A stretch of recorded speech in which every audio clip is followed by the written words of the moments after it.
Okay, welcome and thank you all for coming to know. Just to follow up on all the thanks to Alserkal Arts Foundation, to the Joy Bangladesh Foundation, to Princeton as well, that have supported this in many ways, from our early workshop in January 2020, preceding the first exhibition, and continued to support the book as well that we're going to be launching our first 2 volumes of the series in archaeology of listening later today. And I also just wanted to mention, this is more in relation to the exhibition, to thank the team at and back the Experimental Media and Performing Arts Center in Troy for the support that they have given to make the exhibition possible. So this public program, Coming to Know, is constructed as a resonant structure among a cluster of other vibrant spaces, imagined as technologies that enable us to listen to distant pasts. Spaces that are both future-oriented monuments to historically situated listening bodies and dwelling places for communities now. To say that a space can be crafted to occasion and re-occasion assemblies of listeners is to suggest that a space is not simply a place in time, populated by a group of people, but also a tool for amplifying voices and shaping how sound moves through a collectivity. This is one proposition, among others, whose thinking too is made possible by the work of the self-taught acoustic archaeologist Uma Shankar Manjuradi. He suggests that people used to listen to the spaces they were building as they were building them, crafting them to sound the way they do. He urges us to attend to this labor by listening for the performative potential that remains inherent in these places. It is via Uma Shankar's manifold listening practices, imagined and improvised over a lifetime spent as an audiophile, assembling radios and loudspeakers, recording for independent film, maintaining archives of song and sound, and ultimately building the technology he needs to document the acoustic properties of erstwhile performance spaces, collaborating with various interlocutors all along the way, that we come to this question. What does it mean to listen to a pre-modern past together? As a site of collective work carried out in community with Uma Shankar's listening labor, this question has traveled from the creating of the exhibition, A Slightly Curving Face, which first opened at Haus der Kultur in the Welt in Berlin in July 2020, the realizing of the virtual discourse program that Brooke and I organized called Coming to Know, which accompanied the exhibition first back then. This first iteration of Coming to Know took place online over 3 days, spent over 3 weeks, and was structured very closely to the modalities that the exhibition moved around: digging, recording, tuning. The program moved around in between these concepts, and these concepts were also that which structured the publication Coming to Know, which we will launch later today. This program today is then another iteration. So we moved from program to book to program, which brings us back to what we will be doing, which is occurring also, the Coming to Know today again is occurring alongside the exhibition at Concrete, and is actually spread. Today is our discourse day, but the program itself is actually spread across the time frame of the exhibition. So starting with Padmini's workshop, which began on the 1st of March and ran for 4 mornings, to a closing program on the 22nd with Uzma Rizvi and Shrikanta Bantandar. The volume, which has come together through the books which came together through this time as well, are then part of the larger project and are published with archive books. All of these various aspects fall under the rubric of the project in archaeology of sound, which in articulating itself as a response to Uma's life and work, recognizes what his practice offers by finding its resonances within what each of the other practitioners bring, and all of us are doing in our own domains. It is thus a shared attempt to carry his practice forth. So when we discuss listening, we usually assume the existence of sound at a frequency that we can hear. We've instead wanted to imagine the sounds of the past as co-produced by at least two instruments of mediation. On the one side are the artifacts that endure beyond the lifespan of a human being or through the collectivity of beings that we call culture, a wax cylinder, a score, a rock that has been carved by human intentionality. On the other side are contemporary technologies of eliciting audibility, that is, ways of making the past heard in the present through those crafted and found artifacts. In between these instruments is an interminable feedback loop that refracts the process of listening itself. And it also protracts it to include echoes that may not have been recorded of events that did not enter history. The simultaneity of the past and the present, a collectivity across time, beyond possession and beyond accumulation. These feedback loops, dynamically recursive and unpredictable, are folded into the exhibition, a slightly curving place on multiple levels. We've aimed to surface them more visibly within Coming to Know as part of what it means to displace the didactic premise of the conventional public program and instead imagine discourse, not as an object to be imparted, but as a space of encounter between different situated modalities of engaging with premodern pasts. We've asked how we can make a space where the relations between us and what we know are imminent to the collective we're building, even as each of us brings different forms and techniques of knowing and expertise into conversation.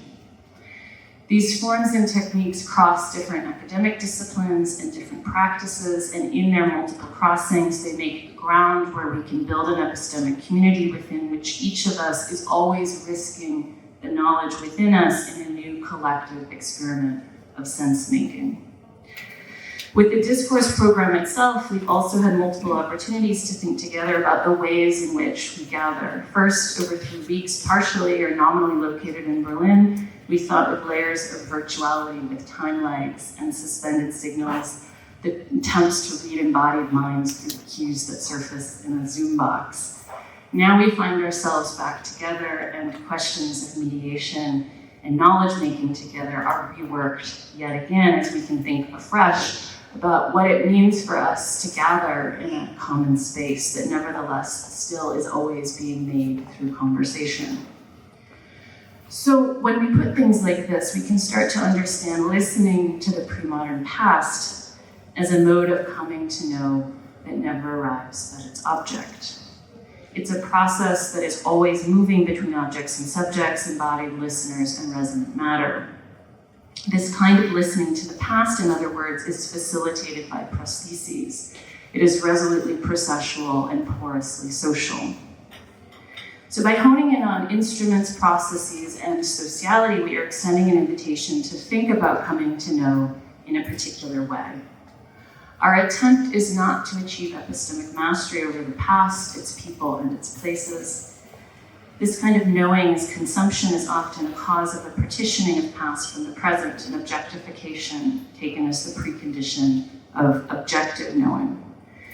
It's also not the case here that the idea in play is an endlessly deferred desire to know a lost era in a romantic posture of yearning, as with the archetypal German Philhellene Johann Joachim Winckelmann, self-fashioned as Ariadne on the shore, watching the Greeks sail off into the sunset like Theseus.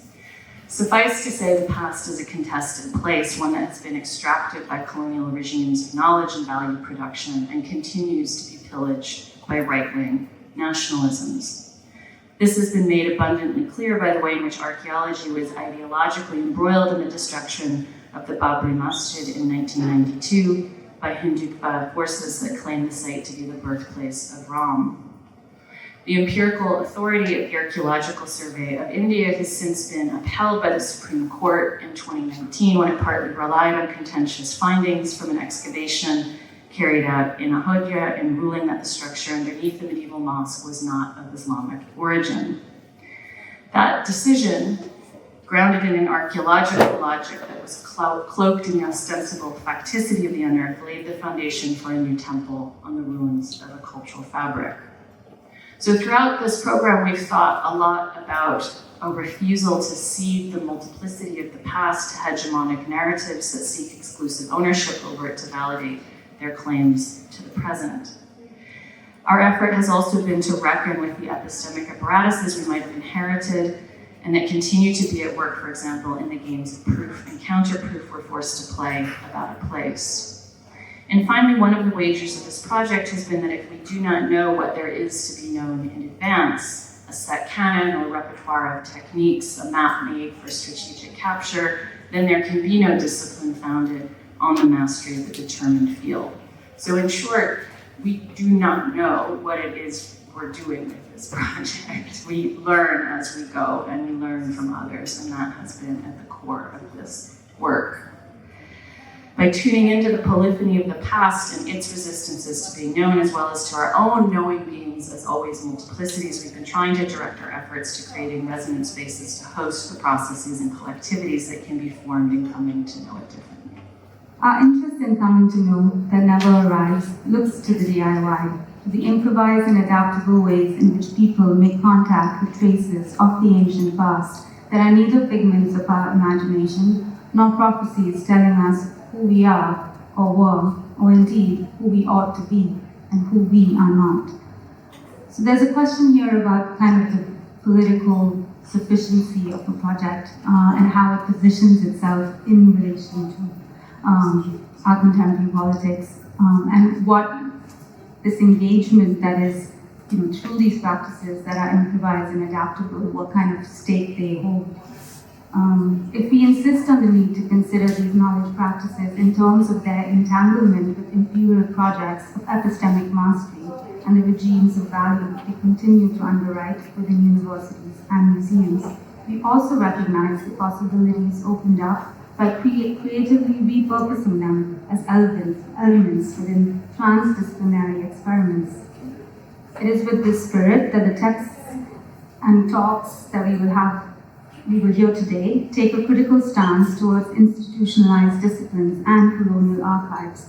simultaneously drawing on them and subverting their assumptions, while also bringing the tools and methods cultivated by these institutions into dialogue with other practices through conversations, embodied practices of listening, and other socially embedded forms of caring for and carrying forth the past and the present. So in attending closely to what it means to cultivate this kind of open-ended and experimental epistemology of premodern worlds, we have aimed to reimagine through these various iterations the formation of a community and of community through a collaborative work of knowing that moves through the spaces of the university, the field, the museum, the site, the studio, the exhibition, and the program, without settling into any one system of knowledge. With coming to know, then, we aim to experiment with other ways of forming communities around a shared attention to a pre-modern past. To come to know something speaks to the desire that brings the subject to a place where they might learn, as well as the promise of a form of recognition that transforms one's relationship with what seems other, foreign, and distant. In proposing listening as a modality for approaching the past, today we set aside the predominantly visual techniques of knowledge that are characteristic of archaeological research, the museum, the larger project of colonial modernity to possess the past, especially a pre-modern past deemed classical or ancient, as an object of timeless value capable of legitimizing the present. We instead ask how the process of coming to know a pre-modern past together by listening to traces that we ourselves help make and by listening to one another think through what we think we are doing and trying to do transforms our sense of the knowledge held in common in the community that holds it.